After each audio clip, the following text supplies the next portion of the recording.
भैया बहुत दुखी थी मेरी बेटी। कुछ नहीं कह सकते भैया, बस क्या करे, बस उन्हें तो बहुत तंग करी भाई वो। फिलहाल जिसको माँ की जरूरत है, माँ के दूध की जरूरत है, माँ के लाड प्यार की जरूरत है, माँ के दुलार की जरूरत है, और उस बच्चे से जो है उसकी माँ छीन ली गई है, तो इससे तो बच्चे का खराब हो ही जाता है। जब इस उम्र में माँ जो है वो चली जाती है और बाप जो है, बाप के ऊपर इतना बड़ा आरोप जो है वो लग चुका है, आगे उसके ऊपर प्रशासन किस तरह की कार्रवाई करता है वो जांच का विषय है। इस बेटी के भविष्य के लिए आप एक कमेंट जरूर करें, इसके उज्जवल भविष्य की कामना आप लोग जरूर करें, हम भी करते हैं आप लोग की। नमस्कार, मैं दिनेश कुमार और इस वक्त आप देख रहे हैं हरियाणा 1008। फिलहाल बलाना गांव में मौजूद हूं और मामला वही है सोनिया हत्याकांड। आपको जो है मैं एक बार दिखाना चाहूंगा, जो बेटी है 6 महीने की है जी, 6 महीने की बेटी है ये, आप देख रहे हैं, जो अपनी नानी की गोद में है। ये सोनिया की बेटी है, जिसके जो है माँ भी जो है इसकी छिन चुकी है। और बाप का तो जो कहना है क्या है, जब जो आरोपी है इस मामले में, जो जिसके ऊपर इतना बड़ा आरोप लगा है, उसका तो फिर अब इस मामले में कहना है क्या कि भाई ये बाप का तो जो है वो मतलब एक अनाथ ही हो जाता है बच्चा इस तरह से, जब होने के बाद कोई मतलब इस तरह का बड़ा कांड कर देता है कि बच्चे का ना बाप रहे ना माँ रहे। बाप तो खुद ही नहीं रहा और माँ जो है वो भगवान को प्यारी होगी। 6 महीने की बेटी आप देख रहे हैं, फिलहाल अपनी नानी की गोद में है ये। मामला जो है, जो नए दर्शक जुड़े हैं उनको मैं एक बार फिर बता दूं, बलाना गांव की जो बेटी थी सोनिया, उसकी 2 साल पहले गरोंडा के पास शेखपुरा गांव में उसकी शादी हुई थी। वहां से जो परिवार का कहना है, जो मायके वाले हैं, फिलहाल सोनिया की माता जी हैं, इनका ये कहना है कि उसको लगातार दहेज के लिए प्रताड़ित उसको किया जा रहा था। बार बार जो है वो इस चीज की शिकार हो रही थी और आखिर में जो उसका नतीजा ये निकला उस प्रताड़ना का, कि आज सोनिया हमारे बीच में नहीं है। ये परिवार वालों ने बताया कि वो बीच में 5 महीने 6 महीने यहाँ पे रुक के गई है। जिस वक्त इस बेटी ने जन्म लिया था, उस वक्त उसके ससुराल वालों ने सोनिया को अब उसके मायके में भेज दिया था। और 5 महीने के बाद जो है वो यहाँ से उसको लेके गए थे, 5-6 महीने के बाद। और उसके जाने के 5-6 दिन के बाद ही सोनिया की मौत की खबर इस परिवार को लगती है। उसका पता लगता है कि सोनिया को जहर दे दिया गया है ससुराल में ले जाने के बाद। अभी जो 4 लोगों के नाम एफआईआर में इन्होंने दर्ज करवाए हैं, चारों फरार बताए गए हैं। पुलिस प्रशासन इस मामले की इन्वेस्टिगेशन करने लग रहा है। आप लोगों का क्या कहना है कमेंट बॉक्स में जरूर बताएं। सोनिया की माता जी का क्या कहना है वो आइए सुनते हैं। माता जी राम राम राम। क्या कुछ जिस तरह से सोनिया के पापा जी ने, जो हमारे अंकल जी ने बताया, उनके दादाजी ने भी बताया है कि बार बार दहेज के लिए वो प्रताड़ित कर रहे थे, आपके सामने भी आ रही होंगी ये बातें, किस तरह कैसे आ रही थी, क्या मांग कर रहे थे? जब भी बेटे ने भेज दे, ये नहीं ले आई, यो लाना, हमने 2.5 लाख रुपया भी दिया नगद। फिर भी उसके साथ झगड़ा कर दे, ननंद भी, ननदोया भी, सास भी, बटेऊ भी करते हुए। उसने एक बार भी उन ननों ने भाई अपना घर बसा लो, आम दहेज मांगा गए, हमने 1 बार दिया भी, मैं कहा चलो इनका कोई नहीं, दे दो बस जाएंगे। लड़की होने के बाद उन नवा नहीं रखी, हम अपने यहाँ ले आए, फिर हमने अपने रखी, इसकी केयर करी, लड़की की भी अपनी की भी। फिर वह रिश्तेदार आ गए, वह रिश्तेदार हाथ जोड़कर खड़े हो गए, हमने गाल दो, मारी रख दो, हमने गाल दी, उन्हें मारी की। फिर हमने पता चला, आड़े तक पहुंचे, फिर भी फोन नहीं उन्होंने किया, फिर वह मरी का भी नहीं किया। अच्छा, जो बिल्कुल बेटी होने के बाद देखो कई परिवार ऐसे भी होते हैं, जिस तरह से आप बता रहे हो कि दहेज के लिए तो वो प्रताड़ित कर ही रहे थे। क्या कोई ऐसी भी समस्या सामने आ रही थी? कोई बात नहीं माता जी, 1 मिनट बैठ जाओ आप। क्या कोई ऐसी भी समस्या आ रही थी? क्योंकि कई परिवार, कई लोग ऐसे होते हैं, ऐसी मानसिकता होती है जिनकी, जो बेटा और बेटी में भी फर्क महसूस करते हैं। क्या जब इस बेटी ने जन्म लिया, क्या ऐसी नौबत भी सामने आई, कैसे ताने देना कि भाई इसको तो लड़की होगी, इस तरह की कोई बात आई? मेरी लड़की से उन्हें बात नहीं कराया। जो लड़की फिर छुट्टी मिलने के बाद गांव गई, उनको माँ बेटिया ने इसकी केयर नहीं की। सवा बिन्ने की जो हम यहाँ ठाक लाए, हमने यहाँ आड़े नहीं लाई, उन्हें निलाई भी नहीं। जो मेरी लड़की थी वह भी नहीं निलाई, उसको खाने को भी कुछ नहीं दिया। बार बार हम पूछते क्या कुछ नहीं देते, मतलब जो जापा जो है, हाँ, उसमें भी केयर नहीं करी है। अच्छा। आम जो मेरे बच्चे ये 5-7 भाई गए पिलिया लेकर, उनको भी उन्हें कुछ नहीं हो करे। फिर ये बोले हमें ईद तो ले जाते नहीं बेबे, हम 5-7 दिन के बाद ले जाएंगे। उन हाँ उन हाँ, और तो उसको जापे में भी उसकी केयर नहीं थी, उस पर दबाव दिया गया, देखेंगे क्या मंगाएगी घर तक क्या। लड़की ने ये कही है, मेरे भाई ने देने में कसर नहीं छोड़ी है। जो मेरे भाई का ब्याह था मेरे बाप का, उन अपने औकात से ज्यादा दिया, मांग मारे पर पूरी नहीं होती। मेरे घर की मांगी हुई चीज भुगती नहीं मारे पर। फिर भी धमकी दी है, नंदना सब कुछ मेरा है, या घर भी मेरा, धरती भी मेरी, और तेरा कुछ नहीं। ननंद ने बोला है यो तेरा कुछ नहीं है, घर भी मेरा, धरती भी मेरी। अपने भाई को बोला इसकी केयर मत करे, ये लुगाई तो पैर की जुत्ती होती है, इसकी केयर मत, ना सिर पर मत धरिए। वो कहता मेरा तो बुढ़ापे का सारा माँ और मेरी बहन है, तू मेरी कुछ नहीं लगती, ये कहते थे। जी आप कौन हो? या बुआ है। आप सोनिया की बुआ हो, क्या कहना चाहोगे इस पूरे मामले को लेके? भैया बहुत दुखी थी मेरी बेटी, कुछ नहीं कह सकते भैया, बस क्या करे, बस उन्हें तो बहुत तंग करी भाई वो।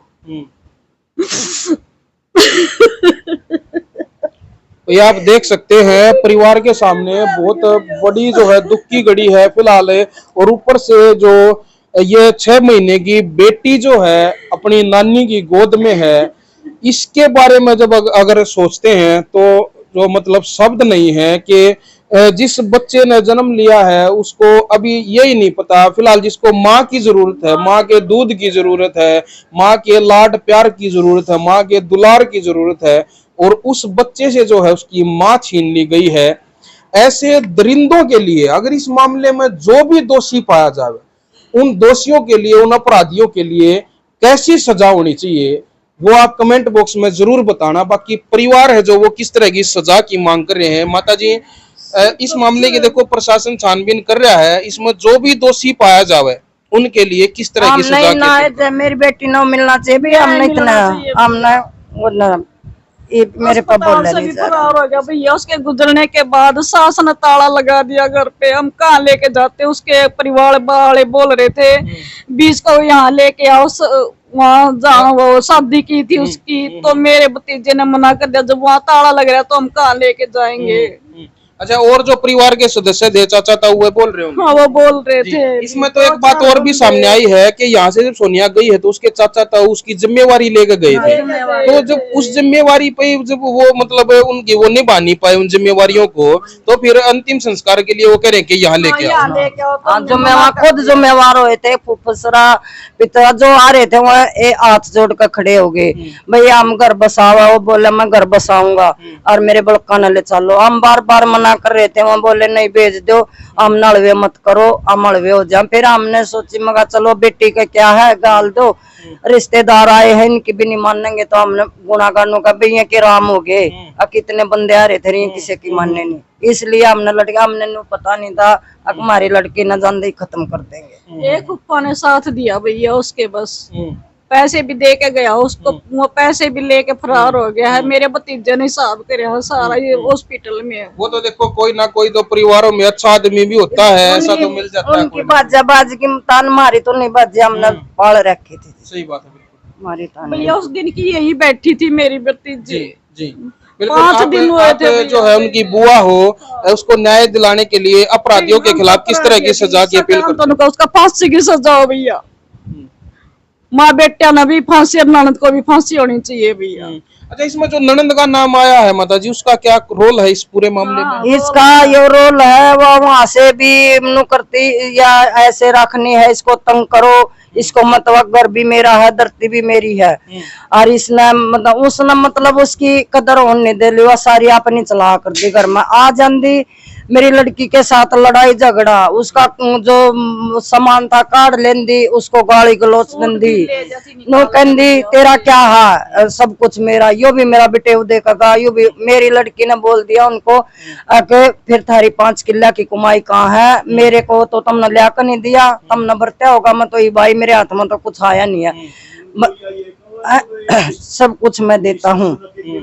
हाँ, मेरी सासू ना के लिए मत समझो, जो बुढ़िया का न लखा पड़े तो मैं ये कर दूंगा यो कर दूंगा। वो धमकी देंदा हमने फोन करदा जो ननद का बटे था जो। हाँ वो कंदा। तो मेरी लड़की बोली अक छोटू तू मेरे साथ खड़ा हो जा, तू मेरा सारा तू यो तो जिसा है तू मेरा सारा साथ दे, कुछ मैं वो करूंगी तो भला तेरा क्या पड़ा है, अपने घर जाकर बैठ जा। मेरी लड़की बोली कि जो मेरा भाई है वो मेरा इतना नहीं बारा, मैं भाई तभी तोड़ दो मने, या आप भी नहीं मेरे साथ खड़े होंगे, मेरे मेरी जिंदगी कैसे पूरी होगी, मैं अपने भाई से कैसे टूटूंगी, तू मेरे साथ खड़ा हो जा, मेरा साथ दे। और भला बुढ़िया ने कुछ नहीं कह देगी, बुढ़िया का सब कुछ है और मैं मेरी लड़की बोली मेरा क्या है, तेरा कुछ नहीं, जमीन है बुढ़िया के नाम। वो बोला थारा कुछ नहीं, बुढ़िया बोली मैं तो अपना कितनी अपनी लड़की ने देऊंगी। मेरी लड़की बोली आधा मन देकर और किसी से भी दे, आप तेरे तो नहीं देऊंगी या लड़की तो नहीं देऊंगी, मैं गौशाला में दान कर दूंगी, तेरे से नहीं देऊंगी। मेरी लड़की बोली फिर मैंने ब्याह का क्यों लाए थे, जो मेरे तक मिला नहीं था कुछ, मैंने ब्याह का क्यों लाए थे, मैंने तो आधा हिस्सा दे दो मेरा, तब माँ बेटा रह लो, तुम नहीं रखना चाहते माँ अपनी बच्ची ने पाल लूंगी। ये बात हुई थी जी। अच्छा देखिए माता जी, इस बारे में एक छोटी ही चर्चा ऐसी करेंगे जो पूरे समाज को जो है पूरा समाज देखने लग रहा है। आप बुआ हो, इस घर की बेटी हो आप, मैं एक बार जानना चाहूंगा कि जिस तरह से जो ये मामला इसमें सामने आया, जो ननंद जो है वो परिवार में इंटरफेयर कर रही थी और आज जो है वो परिवार के सामने इतनी बड़ी मुसीबत सामने खड़ी होगी, क्या देखिए क्या जो ये शादीशुदा जो बेटियां जो होती हैं, बहनें जो होती हैं, और फिर वो ससुराल से अपने मायके में अपने जो इंटरफेयर जो करती हैं, तो उस बारे में क्या कहना चाहोगे? वो बहुत गलत है भैया, क्यों करती है वो अपने उसमें करो ससुरे में जाके भी, वो जिस लड़की में वो ये ब्याही गई थी तो इसी का तो हक था वहां पे, वो क्यों कर रही थी? हमारी भतीजी के सूट भी नहीं निकाल के लेगी भैया, उसने कुछ नहीं छोड़ा माँ बेटियों ने उसके पास, और नहीं इसको निलाया जापे में, नहीं इसको ढंग से खाना दिया, ये पोटी करती तो इसकी पोटी भी नहीं धोती, इसके पापा धोते थे उस टाइम पोटी भी इसकी। फिर वो कहती भी तू इतना गुलाम क्यों हो रहा है इसका, भी खुद करेगी ये उठ कर न। बिल्कुल बिल्कुल ऑपरेशन हो रहे थे हमारे लड़के के। देखो इस तरह के जो मामले हैं ये काफी बार सामने आते हैं, और इन मामलों को लेके हम चाहेंगे जो बुद्धिजीवी, जो समाज के बुद्धिजीवी लोग हैं, उनकी हम एक मीटिंग इस मामले में चाहेंगे बहुत जल्द, जो है इन जो पारिवारिक जो ये रिश्ते हैं इनके ऊपर हम चर्चा जरूर करना चाहेंगे कि बहुत सारे मामले ऐसे सामने आते हैं जो शादीशुदा जो बहनें जो बेटियां होती हैं वो ससुराल से अपने मायके में ज्यादा इंटरफेयर करती हैं, और ज्यादा इंटरफेयर करने के बाद जो है जो मायके की जो परिस्थितियां हैं वो खराब हो जाती हैं। ऐसे मामले बहुत बार सामने आते हैं, और जो जहां तक भी जो जब भी हमने बात की तो लोगों का यही कहना कि भाई इस तरह से इंटरफेयर नहीं होना चाहिए, क्योंकि जब एक बेटी की एक बहन की शादी कर दी जाती है तो उसको मायके से ज्यादा अपने ससुराल का उसको ध्यान रखना चाहिए, उस परिवार का ज्यादा ध्यान रखना चाहिए, ना कि जो है मायके में छोटी छोटी बातों को लेके इंटरफेयर करना चाहिए। यह जो है बहुत बड़ी जो है समस्या नजर आ रही है बुद्धिजीवी लोगों की। हम इसमें बहुत जल्द एक मीटिंग जो करेंगे, वो भी हरियाणा एक ज़राट पर हम आप लोगों को दिखाएंगे। तो जिस तरह से परिवार अपील कर रहा है उसके लिए जो है मीडिया भी अपील कर रही है कि भाई प्रशासन इस मामले में जल्द से जल्द जो एक अच्छे तरीके से इस मामले की इन्वेस्टिगेशन करे, जो भी इसमें अपराधी हो उसको जल्द से जल्द सख्त से सख्त सजा उसको मिले, यही जो है परिवार की मांग है। और इन्हीं सब बातों के साथ मैं लेता हूं इजाजत। आपको इस मामले में क्या लग रहा है कमेंट बॉक्स में अपनी राय जरूर दें, और इस बेटी के भविष्य के लिए इसके जो है भाई भविष्य तो क्या है, जब माँ रही ना बाप रहा, भविष्य तो क्या है, बाकी अब तो भाई नाना नानी के हाथ में जो उनकी गोद में है ये, अब जो यही इसको पालेंगे, बाकी भविष्य तो बच्चे का खराब हो ही जाता है जब इस उम्र में माँ जो है वो चली जाती है, और बाप जो है बाप के ऊपर इतना बड़ा आरोप जो है वो लग चुका है। आगे उसके ऊपर प्रशासन किस तरह की कार्रवाई करता है वो जांच का विषय है। बाकी इन सब बातों के साथ मैं लेता हूं इजाजत। इस बेटी के भविष्य के लिए आप एक कमेंट जरूर करें, इसके उज्जवल भविष्य की कामना आप लोग जरूर करें, हम भी करते हैं, आप लोग भी करें। इन सब बातों के साथ मैं लेता हूं इजाजत। जय हिंद, जय हरियाणा।